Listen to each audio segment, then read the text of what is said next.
Welcome to SLP235. The focus of this video is to review the Module 2 requirements for the SLPA 235 practicum course. So within this module, you'll see there is a set of requirements for you as the SLPA student to complete as part of your practicum. So there are a few different paperwork requirements, and we're going to go through each one of those so that you know how to complete them. This page just kind of gives you a little check sheet of the things that you'll need to complete as part of the paperwork documentation of your practicum. So this is the most important part of your practicum for me here at Estrella, because you are not here doing your hours, you're somewhere else, and this is the documentation that tells me that you have completed those hours at that clinical setting to be able to then give you a completion for this course and the program. So the most important thing is the weekly activity log. So there's some guidance here. There's a blank weekly activity log, and then there's a sample weekly activity log, which we'll go through in just a minute. The important thing to think about when it comes to the weekly log is you should be documenting everything that you do while you're at your practicum site, with the exception of direct observations only. So in Arizona, there is a statute regulation that we cannot count observations within your 100 hours. So observations have to be separate. So the 100 hours you have to complete as a portion of this program must exclude observations. So many of the sites, when you first start going there, you will be observing that SLP. You might be observing another SLPA. If you are observing, that cannot be counted. You can count other indirect things like reviewing files, looking at different lessons, reviewing notes, any of that kind of thing you can count during those first couple of weeks. But if you are just sitting and observing, you cannot count those hours. So everything else you will count. Once you start providing some clinical services to those students or clients that you'll be seeing for that SLP, you will then begin to count those hours. So let's kind of look at the form, and we can talk through, and I can show you how you would fill out this form. So this form is editable, so there is a PDF or a Word document in the module for you. I recommend using the Word document and making whatever edits you need to this. So you need to have the dates of the log. You can complete this either typing into the form, or you can do a hard copy handwritten form. Either way, you will have to upload them, because we do require a signature by your supervising SLP that they verified the hours that are on these forms. So at the top, you're going to put your date, then your name as the SLPA, and then after you've completed the log, your supervisor will sign off for that specific week. So I recommend having them sign every week or every 2 weeks so that they don't forget whether the activities are accurate or not, and then ask you lots of questions.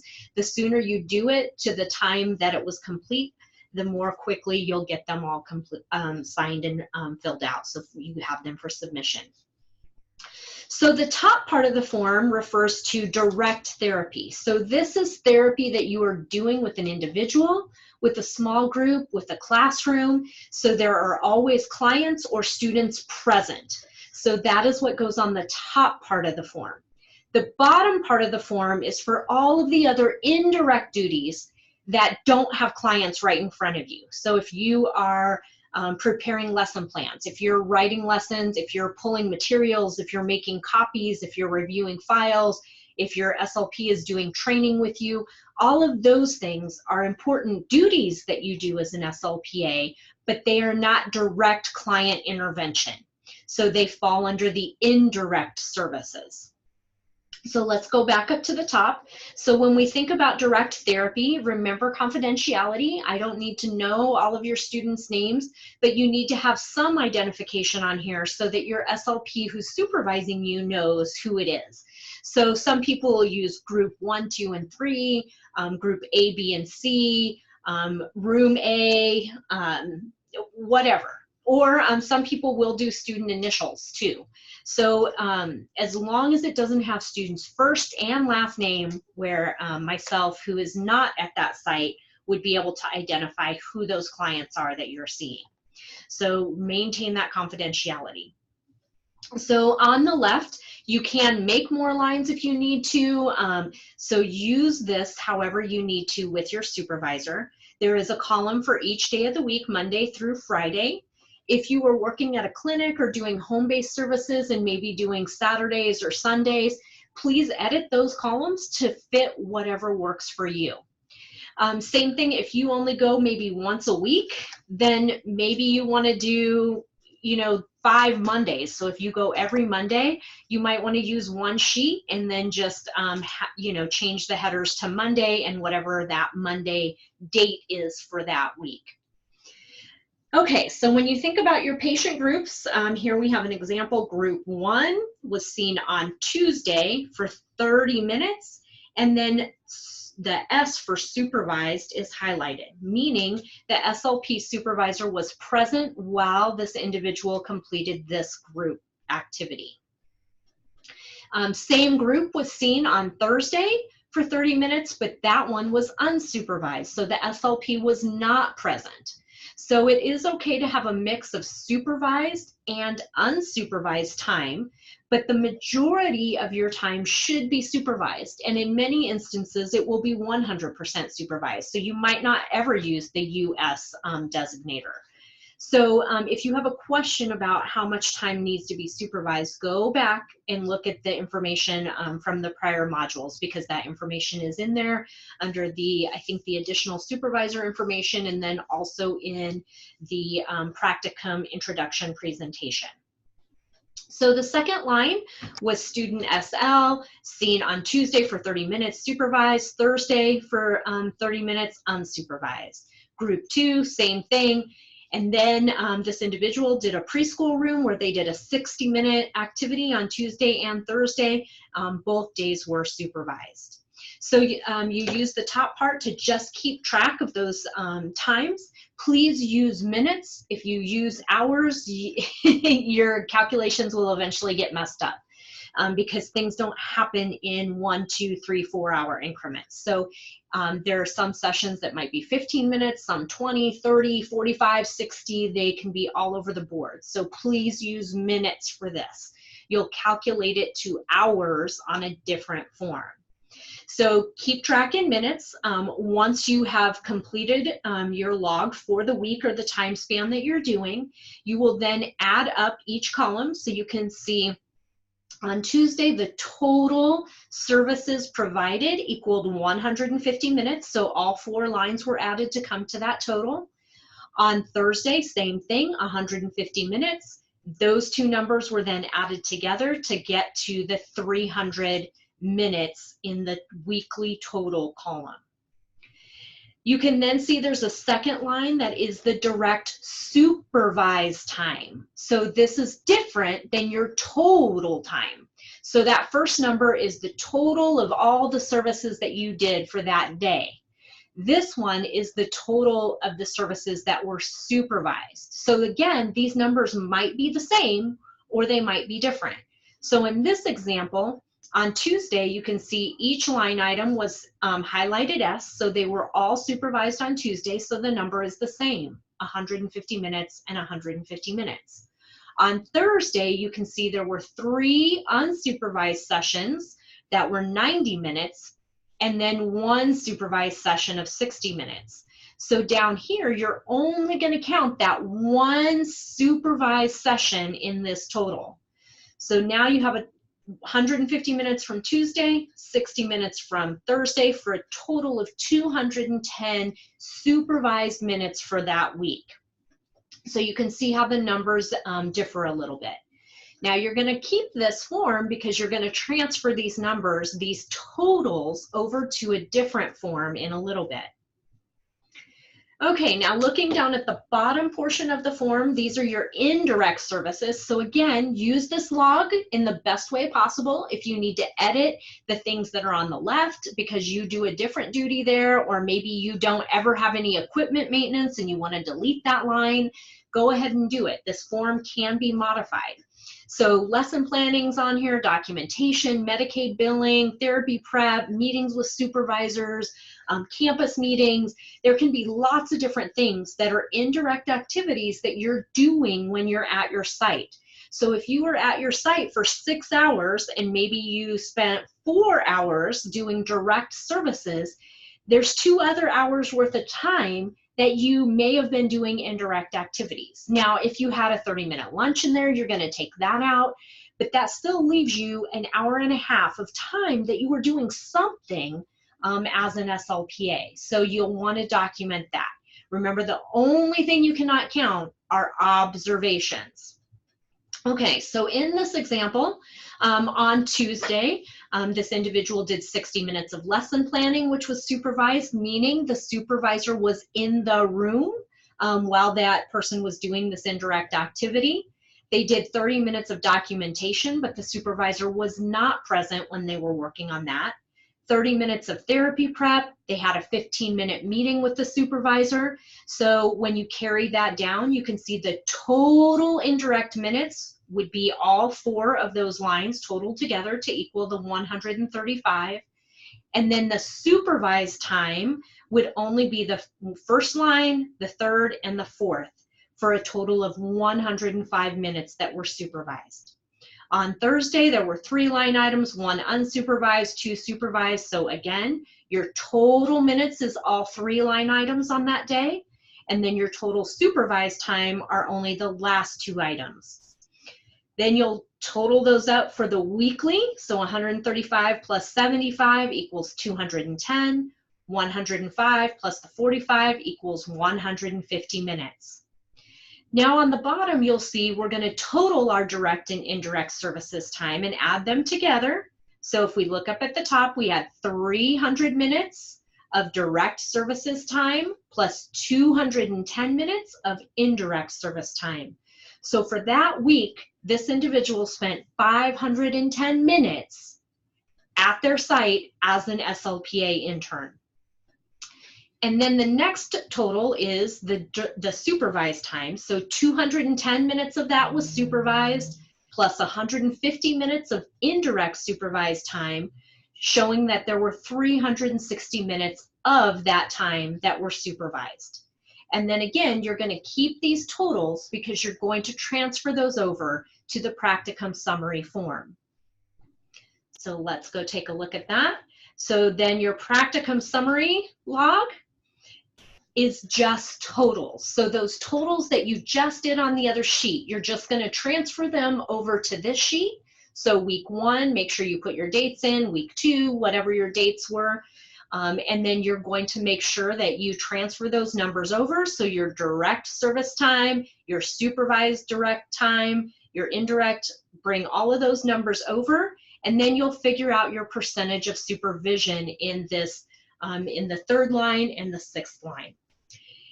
As you complete all of those, you will then total up their number of weeks, and you may need multiple practicum summary pages. So this spans 6 weeks. If you were at your practicum site for 12 weeks or for 16 weeks, you're going to need to use whatever number of pages you need to document that entire span of time when you were there. So this sheet, you do not have to have a signature from your supervising SLP because they signed all of your weekly logs. So they need to sign your weekly log like I indicated earlier, and that is the proof that they signed off on those hours for that moment of time or that section of time. You're then just transposing that information over to this log, so they don't need to re-sign it. You just need to indicate their name on this one. All right, so thinking about now, we've talked about our weekly log in the module. Then we've talked about the practicum summary where you're going to transfer over those totals. The next item in this module talks about lesson plans. So for the lesson plan requirement, I need to see a lesson plan, 1, if you are in the 50 credit class, 2, if you're in the 100 hour 2 credit class. Okay, so again, 1 if you're in the 50 hour 1 credit, 2 if you're in the 100 2 credit class. So you're going to submit 2 complete lesson plans to me. Hopefully these are lessons that you're creating for a group that you're doing at your site or an individual that you're seeing, and then you get a chance to implement that lesson and then take notes on it, which we'll talk about in a minute. So there are 4 lesson plan templates in here. You'll see these here. You can use any lesson plan template. So if your SLP supervisor has you using a certain format, use that. If you have something that you liked from one of our other classes, use that. So for this assignment, it doesn't need to be any specific format. I just need to see that you completed a lesson planning task and that you understand how to do that. The next one is daily notes. So again, this one is something where I need to see that you understand how to take daily notes over a period of time for an individual student. So if you're in the 50-hour 1 credit class, you will submit 1 running consecutive note for a student. If you're in the 100-hour 2 credit class, you're going to submit 2 running notes for 2 different students. So your note must contain a minimum of 5 sessions for that student.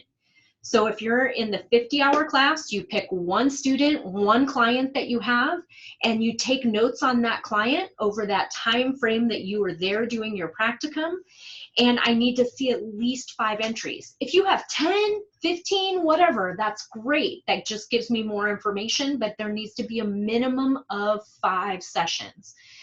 So that helps me understand that you understand that you're going to take data and take information. You're going to complete a daily note every session for every individual that you see when you're working as an SLPA. This is a critical part of your job as an SLPA. You have to document that the sessions happen, because if it's not on paper, it didn't really happen. And I've been in plenty of instances as a lead SLP and as a supervisor where there have been cases where individuals I know, individuals that have worked under me when I was a lead, had to make up sessions because they had no written proof that it really happened. And when challenged, if it's not in writing, it doesn't exist. So making sure that you understand that documentation is important. So just like with the lesson plan, you can use whatever format you want. So if your supervisor has a format that you really like, you can use that. If you like one of the ones that are in here, you can use that. You can use other things. There are lots of things out there. So just some type of daily notes. So again, pick which one you want to use for that assignment. And then you have to complete self-evaluations. So an important part of being an SLPA is thinking about, I just did this session, so I planned my lesson, I provided some treatment, I took notes on that session, and then how did I think it went? Did I do a great job? Or was it not so good? Did I do really good at time management, but I needed to make the activity a little harder because they were blowing through it too quickly? Or did I have to adapt it and make it easier because it was too hard when we started the session? So you should always be critically thinking, and once you're on the job, you're not going to be constantly completing a self-evaluation form on yourself, but you should be thinking about how you did with each session every day. That's how you get better. That's how you improve. That's how you grow. So thinking about that is very important. So for this, you do have to complete a written self-evaluation form. So if you're in the 50-hour 1 credit class, you need to do 5. If you are in the 2 credit 100-hour class, you need to do 10. So I recommend doing these later into your practicum, not day 1, because day 1 you're still learning, right? So wait until you've been there for a few weeks and then maybe do a form, and then maybe a week later do a form. So you can space them out however works for you in your practicum, but you need to complete that many and submit those as a portion that of proof where you understand that you should be self-evaluating yourself in the sessions that you're providing. All right, so the next thing within this module that you will do as the SLPA is do an evaluation of the supervision that you're provided. So this form does not go to your supervisor. This form is for me to know how you feel things went with that supervisor. I use it if I need to think about that supervisor have another one of our students. Is there anything I need to be aware of? So it's important for you to fill this out. If you have more than one supervisor, I need you to do it on each one so that I have that feedback. But of course, during your practicum, if you have anything of concern, please reach out to me as soon as possible so we can talk through that. Don't make decisions. Don't stop going to your practicum. Don't try and change locations. Don't do anything without having a discussion with me. Our practicum sites, the people that take students, take this very seriously. Sometimes there's some personality conflicts that I've seen with people. Again, only a couple overall my years, but it does happen. And you have to remember that you are representing Estrella Mountain when you were at these sites, not just yourself.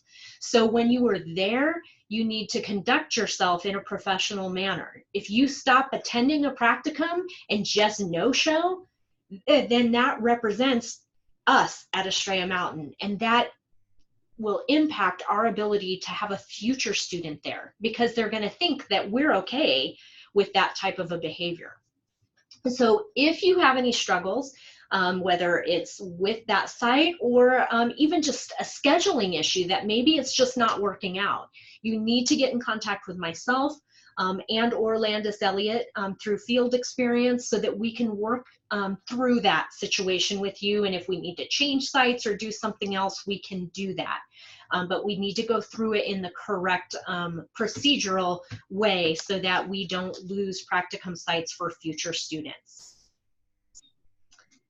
All right, and then the last thing within this module is graduation. So graduation is so important. Completion of your associates, completion of your certificate is a very critical component of this program. If you don't apply for that completion, it looks like you never completed. So then that doesn't represent on the program well if we have, 15 students that just never applied for their completion. This doesn't mean that you have to walk or participate in the graduation ceremony. It just means that you need to go through the process to make sure you completed all of the requirements. You need to apply for that completion and graduation. So there's some information in here on how you do that. If it's not your time to graduate, so people take practicum at different times. So if you have one more semester before you complete, then just let me know that it's not your time to be submitting that, and we will talk about how you then get me that information showing that you have applied for that graduation and completion. So again, very important thing to do, making sure that you have followed through with that graduation requirement. So even though this is an online program, we do need you to do that piece. So, typically students come here at the beginning of the program and maybe meet with an advisor, maybe check in with them virtually over the course of the program. But then at the end, you need to come do that one-time visit with our advisor to get that completion. Okay, so then in Module 2, the other thing that you'll do is that paperwork acknowledgement, just acknowledging that you're aware of all of the things that I just reviewed with you. So that concludes the review of Module 2, and then I look forward to seeing you as we review Module 3.